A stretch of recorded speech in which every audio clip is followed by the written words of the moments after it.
ఆ రోజు మీరు చూస్తే 2014 జూన్ 2వ తారీఖున రాష్ట్ర విభజన. ఆ విభజన జరిగినప్పుడు చాలా సెంటిమెంట్స్ కూడా అందరికీ దెబ్బతిన్నాయి, బాధపడ్డారు, మనోవేదన పడ్డారు. రెండు ప్రాంతాల్లో కూడా ఎక్కడికక్కడ భావోద్వేగాలున్నాయి. నేను ఆ రోజు సమైక్య ఆంధ్రప్రదేశ్లో ఎవరికీ దక్కని గౌరవం, 9 సంవత్సరాలు నేను ముఖ్యమంత్రి, 10 సంవత్సరాలు ప్రతిపక్ష నాయకుడు. తెలుగు జాతి కోసం ఒక సంపద సృష్టించే కేంద్రం తయారు చేయాలని హైటెక్ సిటీతో ప్రారంభమై సైబరాబాద్, హైదరాబాద్ నిర్మాణానికి దోహదం చేశాం. అలాంటప్పుడు ప్రతి ఒక్కరిలో ఒక ఆవేదన, ఒక ఆవేశం, మాకు రాజధాని లేదు, ఆదాయం లేదు, విభజన జరిగితే కనీసం పింఛన్లు వస్తాయా అని చాలా బాధపడే పరిస్థితి వచ్చింది. ఆ రోజు కూడా నేను ఒకటే ఆలోచించాను, రెండు ప్రాంతాలకు సమన్యాయం జరగాలి. మీరు విభజిస్తే ఆంధ్రప్రదేశ్కి న్యాయం చేయండి, సమైక్యంగా పెడితే తెలంగాణను మెప్పించండి.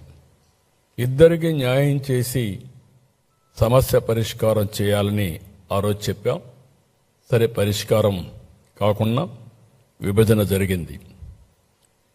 ఆర్థిక కష్టాలు, రాజధాని లేదు, ఎక్కడ కూర్చోవాలన్నా తెలియదు, రాజధాని నిర్మాణం చేసుకోవాలి. యాక్ట్లో పోలవరం పెట్టారు.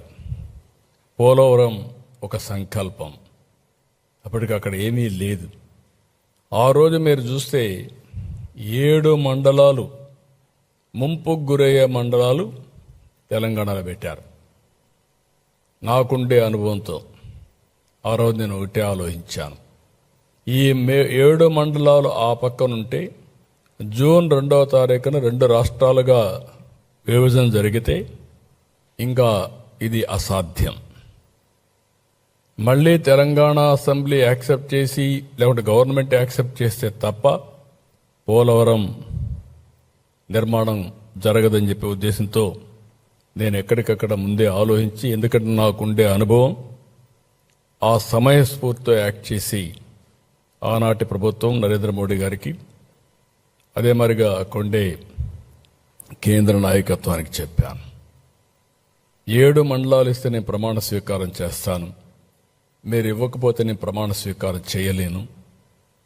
హైదరాబాద్ నేను ఎప్పుడు కూడా తెలంగాణకు వ్యతిరేకం కాదు, అది కూడా నా బ్రెయిన్ చైల్డ్. ఎందుకంటే నేను ఎప్పుడు కూడా తెలంగాణకు నష్టం జరగాలని కూడా ఆలోచించను. ఎందుకంటే తెలుగుదేశం పార్టీ పెట్టిందే హైదరాబాద్లో, అనౌన్స్ చేసిందే ఎమ్మెల్యే క్వార్టర్స్లో, సంపద సృష్టించిందే.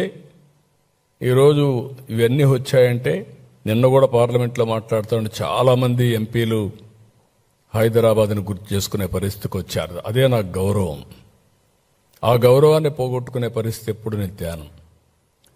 అలాంటి సమయంలో ఆ 7 మండలాలు కూడా లిటిగేషన్ పెట్టే పరిస్థితి ఉంటే, 7 మండలాలు మొట్టమొదటిసారిగా చరిత్రలో మీరు గుర్తుపెట్టుకోవాలి, పార్లమెంటు సమావేశాల కంటే ముందు కొత్త గవర్నమెంట్ ఒక బిల్లు పెట్టి ఆర్డినెన్స్ ఇష్యూ చేసి ప్రెసిడెంట్ కన్సెంట్ ఇప్పించి తర్వాతనే పార్లమెంటు సమావేశాలు పెట్టారు, రెగ్యులర్ బిజినెస్ స్టార్ట్ చేశారు.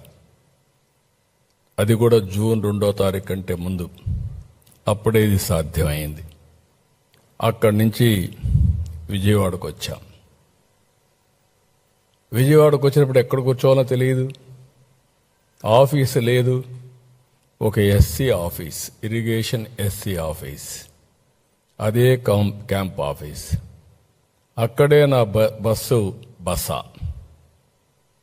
ఆ తర్వాత మీరు చూస్తే నేను ఈ ఇల్లు తీసుకొని రెంట్కి వచ్చిన తర్వాత దాన్ని హైకోర్టుకి ఇచ్చాం. ఆ తర్వాత అది రాజ్భవన్ అయింది. అంటే సీఎం సెక్రటరియేట్ అదే, ఆ తర్వాత హైకోర్టు అదే, తర్వాత రాజ్భవన్ అదే.